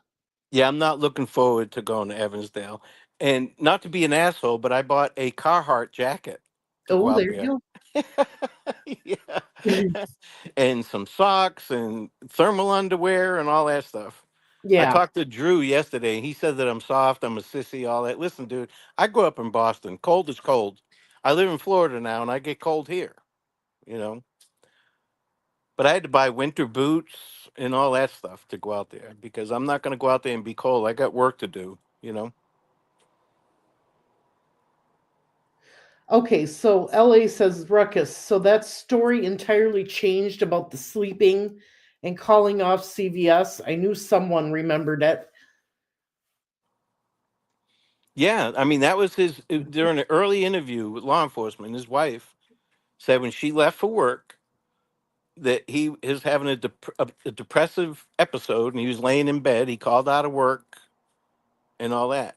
And And when we she don't came even home, know she found him in the same position. and we Well, don't then, even know if that's true because she never testified. right? Yeah, we don't know if that's true, No, we don't but know if that's true. then we do know that in October of 2022, that she was surprised to know that he went to the bridge.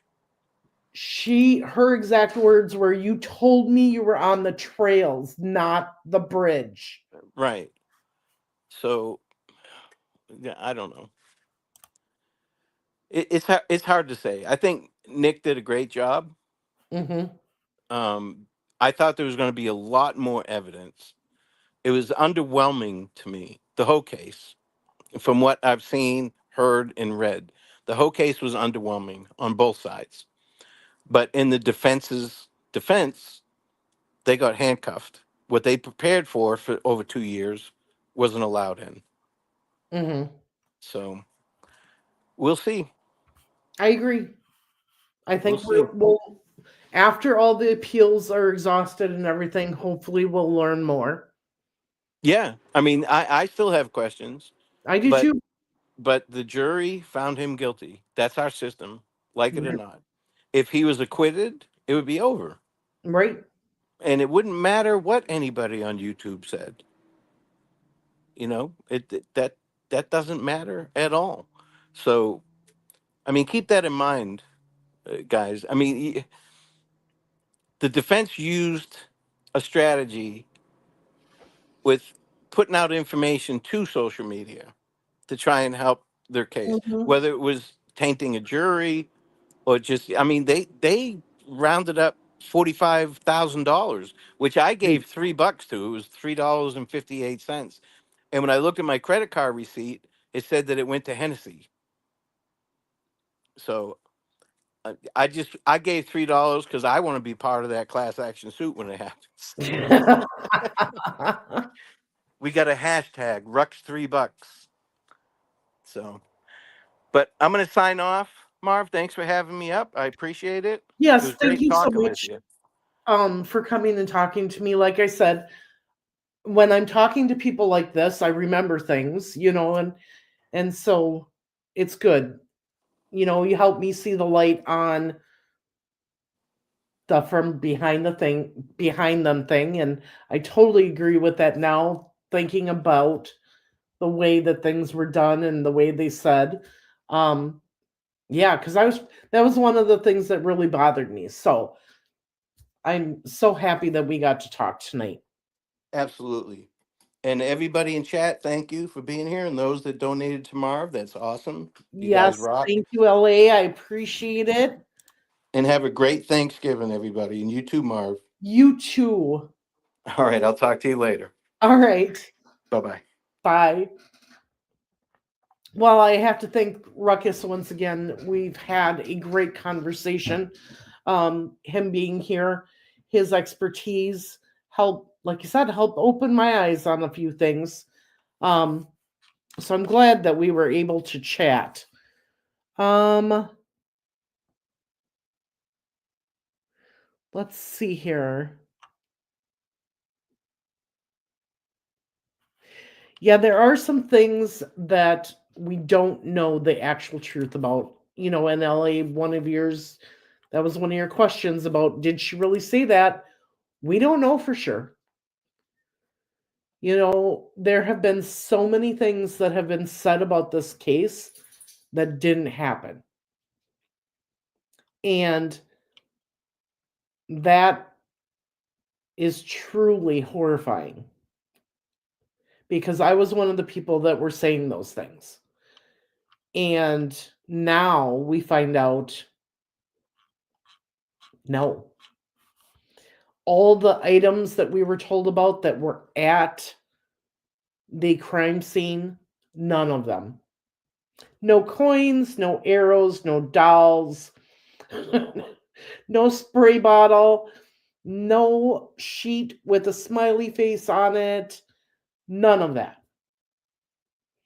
And I have to say, once again, I do have video of the correct area of the crime scene.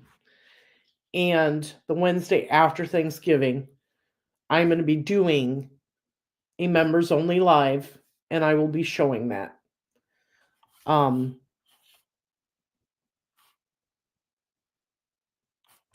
Yeah, the defense team used influencers who lost the cyber war against a community of Delphi strong.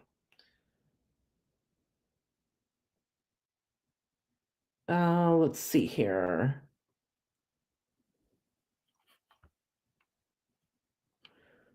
I'm not going to go too far back, but I'm just taking a look here.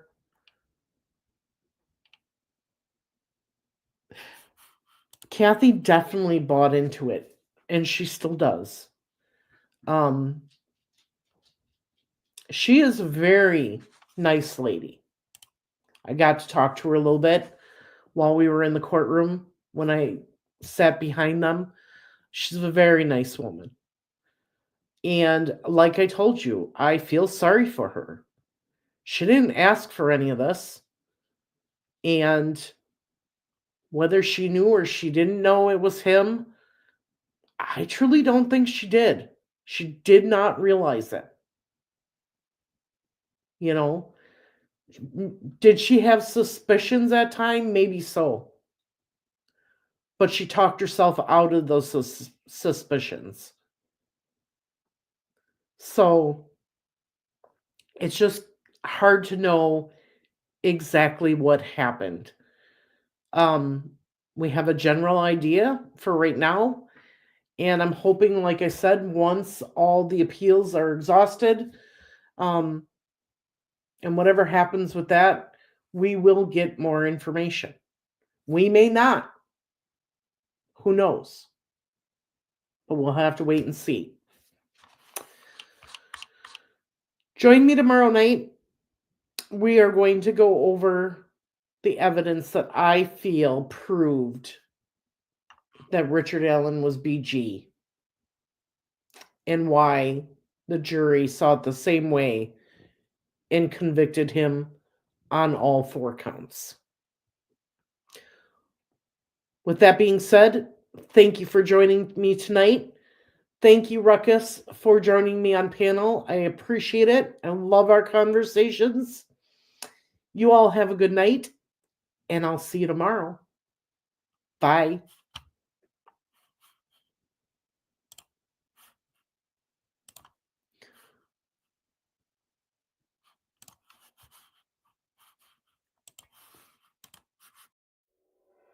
Thank you for watching Beyond the Evidence. Today, I gave you my own opinions and analysis, but I always encourage you to do your own research and form your own conclusions. If you're interested in true crime and want to join me on this journey of discovery, make sure to subscribe and hit the bell icon so you don't miss any of my uploads. If you'd like to support the channel, join our membership, and if you have any suggestions for cases that you want me to cover, feel free to leave them in the comments below. Thank you for watching, and remember, justice matters. This is Beyond the Evidence, and I'll see you in the next video.